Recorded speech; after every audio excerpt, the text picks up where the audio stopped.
हे बघा, कार्यकर्ते पदाधिकाऱ्यांची बैठक आहे, अजूनही सांगावं लागतं असा विषय नाही आहे। या बैठकीमध्ये कार्यकर्ते आणि पदाधिकाऱ्यांना मार्गदर्शन करताना सगळ्यांना एकजुटीने काम करायला पाहिजे हे भाषणात तर आपण सांगणार ना, आणि त्या पद्धतीने सांगितले जाते। महायुती एकदम घट्ट आहे। आपण पाहिलं आहे की ठाणे पालघरमध्ये 4 जागा होत्या, त्यातल्या 3 जागा प्रचंड मताधिक्याने निवडून आलेली आहेत। एक जागा एक जो चुकीचा नॅरेटिव्ह पसरवला होता, निगेटिव्ह नॅरेटिव्ह पसरवला होता की त्या मतदारसंघामध्ये भिवंडीसारखी 2 शहरं होती की मुस्लिम एकगठ्ठा वोटिंग समोरच्या उमेदवारात गेलं, म्हणून त्या ठिकाणी भिवंडीच्या जागेचा पराभव झाला। ठाण्यामध्ये ठाणे आणि जो पालघर, जो पूर्वीचा संपूर्ण ठाणे जिल्हा युती एक घट्ट आहे, एकत्र आहे आणि कार्यकर्ते आणि पदाधिकारी खूप चांगला रिझल्ट या विधानसभेत देतील। ज्या पद्धतीनं कपिल पाटील यांनी भाषण केलं आणि अजूनही सांगावं लागतंय की एकत्र या मतदान कोणाला केलं पाहिजे, कुठेतरी त्यांची पराभवाची खंत होती कधी? नाही, कपिल पाटलांनी जे काय भाषण केलं त्यांनी कार्यकर्त्यांना एक प्रोत्साहित करण्याकरता की एकत्र सगळ्यांनी यायला पाहिजे, सगळ्यांनी एकत्र येऊन काम करायला पाहिजे, म्हणून त्यांनी त्यांच्या पद्धतीनुसार मार्गदर्शन केलेलं आहे। त्यातून वेगळा अर्थ काढण्याचा कोणी प्रयत्न करू नये। मी स्वतः म्हणालो की मी उमेदवार होतो, कोणाकोणाच्या पाया पडावं लागतं, कोणाकोणाला भेटावं लागतं, प्रत्येकाचा दिवस असतो, प्रत्येकाची वेळ असते, परंतु कोणी माझं काम केलं कोणी नाही केलं हे पक्षाच्या पदाधिकाऱ्यांनी मनात न ठेवता पक्षाचे नेते जो उमेदवार देतील त्याचं प्रामाणिकपणे काम करण्याचं काम आपलं आहे, त्यानुसार सगळ्यांनी कामाला लागायचं हे मी स्वतः पण सांगितलं। महायुती घट्ट आहे आणि या ठाणे, जो पूर्वीचा ठाणे जिल्हा म्हणजे आत्ताचा ठाणे आणि पालघर जिल्ह्यामध्ये सर्वाधिक युतीच्या जागा ठाणे आणि पालघर जिल्हा महायुतीला देणार ही 100% गॅरंटी आज या ठिकाणी मी तुम्हाला देतोय। तर राष्ट्रवादीच्या काही फाईल ज्या आहेत त्या मुख्यमंत्री कार्यालयामध्ये अडकलेल्या आहेत असं समजतंय। मी लोकसभेचा खासदार आहे, मंत्रालयामध्ये कुठली फाईल अडकली किंवा कुठली फाईल थांबली या संदर्भात खरंच मला काही नॉलेज नाही आहे आणि मी मंत्रालयात अजून एकदाही गेलेलो नाही आहे, त्यामुळे कृपया हा प्रश्नाचं उत्तर मी देऊ शकत नहीं। आने वाले समय विधानसभा चुनाव में सोशल मीडिया के लिए एक आर्मी खड़ी की जाए, फेक सर्व प्रमुख नेत्यांनी भाषण करताना एक म्हटलं की मौर्याचा फेक नॅरेटिव्ह जर खोडून काढत असेल तर सोशल मीडिया आर्मी तयार करणं गरजेचं आहे। महायुतीने एकत्र येऊन सोशल मीडियावरती अशा पद्धतीने उतरलं पाहिजे की त्यांच्या प्रत्येक प्रश्नाला उत्तर दिलं पाहिजे। आपण देखील भाषण बोललो नाही, बरोबर आहे की जो चुकीचा एक नॅरेटिव्ह पसरवण्याचा प्रयत्न करतोय, लोकांच्या डोळे उघडलेले आहेत। आपण पाहिले काल परवा मुस्लिम आंदोलकांनी मातोश्रीच्या बाहेर जे आंदोलन केलं, त्यानंतर सकाळच्या भोंग्यांनी सांगितलं ती शिवसेनेची माणसं आहेत, एकनाथ शिंदेची माणसं आहेत, नरेश मस्केंची माणसं आहेत। क्षणात 2 तासामध्ये त्या लोकांनी उद्धव ठाकरे, संजय राऊत, उबाटाचे काही नेते यांच्याबरोबरचे फोटो पण दाखवले आणि त्यांनी सांगितलं मुस्लिम समाजाने, आम्ही इतके दिवस केवळ तुमच्यावर विश्वास ठेवून कधीही तुम्हाला वोटिंग केलं नव्हतं, पण यावेळी आम्ही तुम्हाला वोटिंग केलं, परंतु आपण वक्फ बोर्डाच्या संदर्भात आपलं मत काय आहे हे सांगा, आम्ही कोणाची माणसं आहोत काय आहोत हे महत्त्वाचं नाही आहे, आम्ही तुमच्यावर विश्वास ठेवून तुम्हाला मतदान केलं, परंतु ज्यावेळी तो संसदेत विषय आला तेव्हा तुमचे खासदार पळून का गेले, पार्श्वभागाला पाय लावून का पळून गेले, त्याचं उत्तर तुम्हाला द्या। लोकांच्या लक्षात आलं आहे, मुस्लिम समाजाच्या लक्षात आलेलं आहे, जो संविधानाच्या नावावरती ज्या समाजाला चुकीच्या पद्धतीने गैरसमज निर्माण करण्याचे ज्यांच्या प्रयत्न केले त्यांच्याही लक्षात आलेलं आहे आणि यावेळी विधानसभेला त्यांच्या जो काय खोटा नेरेटिव्ह पसरवण्याचा प्रयत्न केला होता त्याला लोक बळी जाणार नाहीत।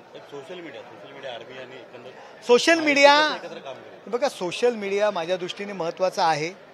काही इन्फ्लुएन्स आणि यांच्याद्वारे चुकीच्या पद्धतीने गैरसमज पसरवण्याचे प्रयत्न झाले। सोशल मीडिया महत्त्वाचा आहे, परंतु माझ्या दृष्टीने प्रत्येकाची मतं वेगवेगळी असतात। माझ्या दृष्टीने माझा कार्यकर्ता महत्त्वाचा आहे। मला जर कोण निवडून आणत असेल तर सोशल मीडिया नाही निवडून आणत, मला माझा कार्यकर्ता पदाधिकारी निवडून आणतो।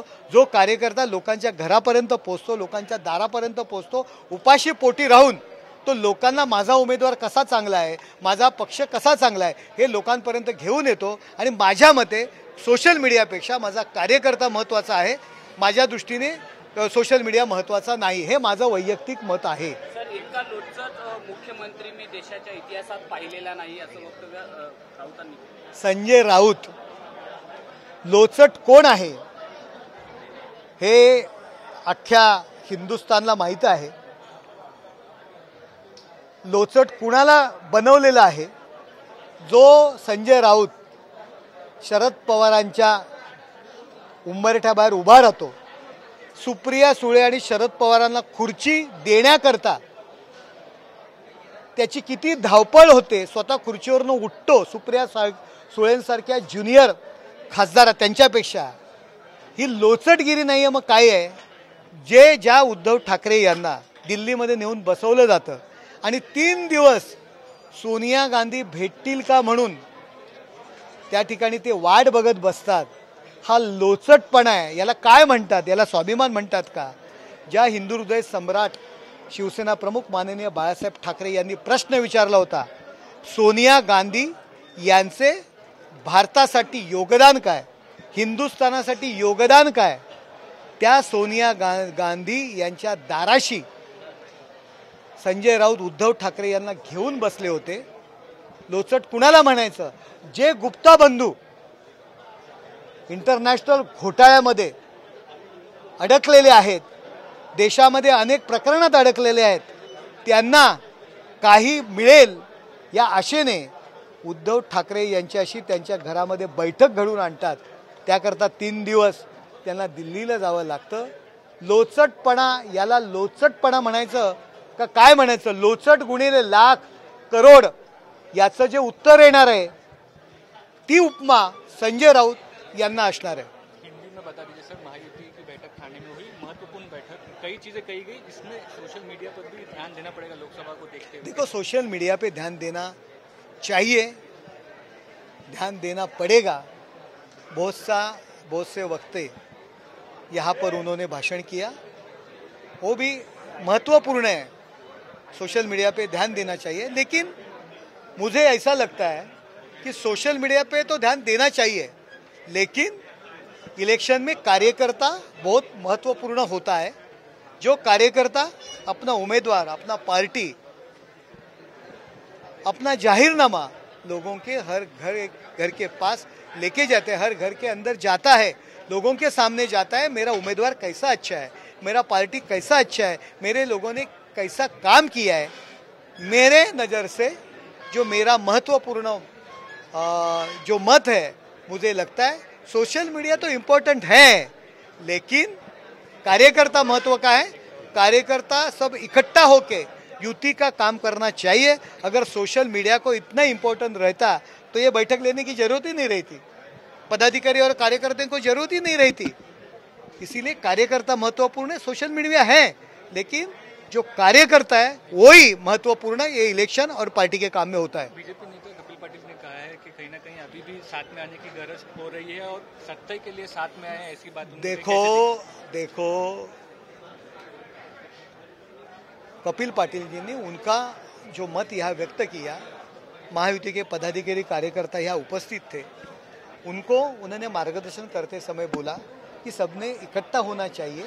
देखो, कई जगह थोड़ा थोड़ा छोटा मोटा कुछ रहता है, वार्ड का इलेक्शन रहता है, नगर सेवक का रहेगा, जिला परिषद करेगा, पंचायत समिति करेगा, जो कार्यकर्ता काम करता है हर एक को बड़ा होने का रहता है. इसीलिए वहाँ छोटी मोटी कुछ कठिनाई होती है, लेकिन विधानसभा और लोकसभा के टाइम अपन ने वो सब भूल के इकट्ठा होना चाहिए. ये कपिल पाटिल जी के मार्गदर्शन का मूल हेतु था, वो भी आप सोचो. अमरावतीमध्ये काँग्रेसची आता पत्रकार परिषद झाली. रमेश चेन्नीथला, मुकुल वासनिक, नाना पटोले सगळे नेते होते. त्यांनी ते QR कोड जारी केला आहे. तो QR कोड स्कॅन केला तर राज्य सरकारमध्ये मुख्यमंत्री एकनाथ शिंदे, देवेंद्र फडणवीस आणि अजित पवार यांनी किती भ्रष्टाचार केलं, कसा भ्रष्टाचार केलं, 50% कसं कमिशन घेतलंय याची विस्तृत माहिती येईल असा एक QR कोड जारी केला. अरे ज्या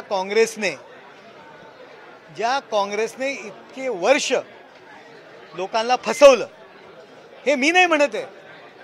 ठाण्यामधली उद्धव ठाकरे यांची जो मेळावा होता, या उद्धव ठाकरे यांनी ठाण्याच्या मेळाव्यामध्ये सुशील कुमार शिंदे यांनी एक योजना जाहीर केली, शेतकऱ्यांना मोफत वीज देण्याची. सत्तेवर आले आणि विलासराव देशमुख मुख्यमंत्री झाले, त्यांनी ती योजना बासनात गुंडाळली आणि लोकांना विजेचे जे मीटरचं बिल पाठवलं. हे 2 दिवसापूर्वी ठाण्यात उद्धव ठाकरे यांनी भाषणात बोललेलं आहे. त्यांचं भाषण तुम्ही काढा. त्यामुळे उद्धव ठाकरे यांनी सांगितलं आहे काँग्रेसने लोकांना कसं फसवलेलं आहे, कसं वेडं बनवलेलं आहे.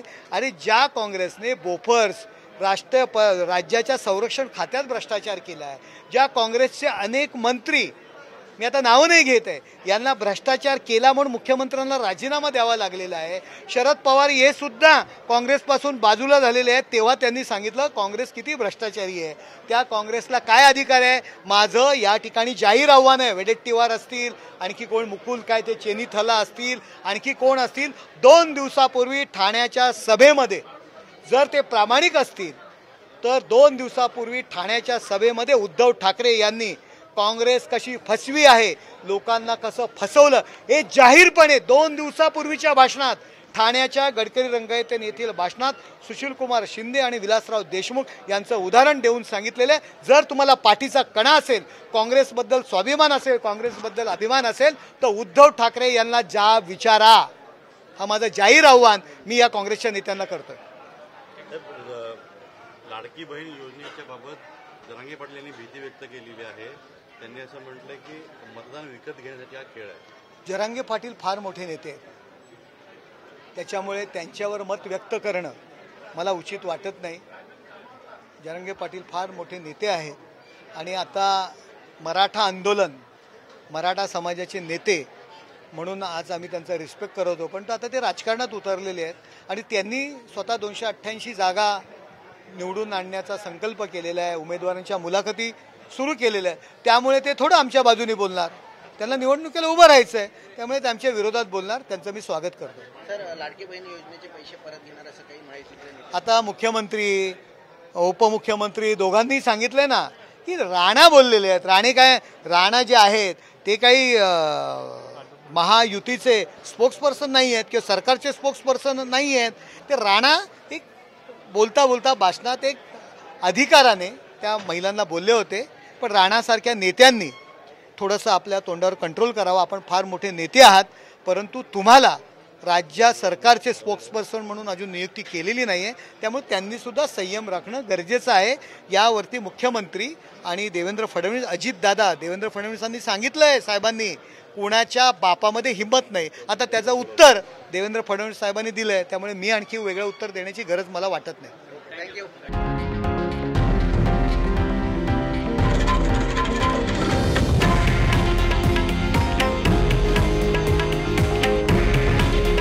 हे आहे देशातील नंबर 1 न्यूज नेटवर्क आणि आपण पाहत आहात TV9 मराठी. काळजी तुमची, हित महाराष्ट्राचं.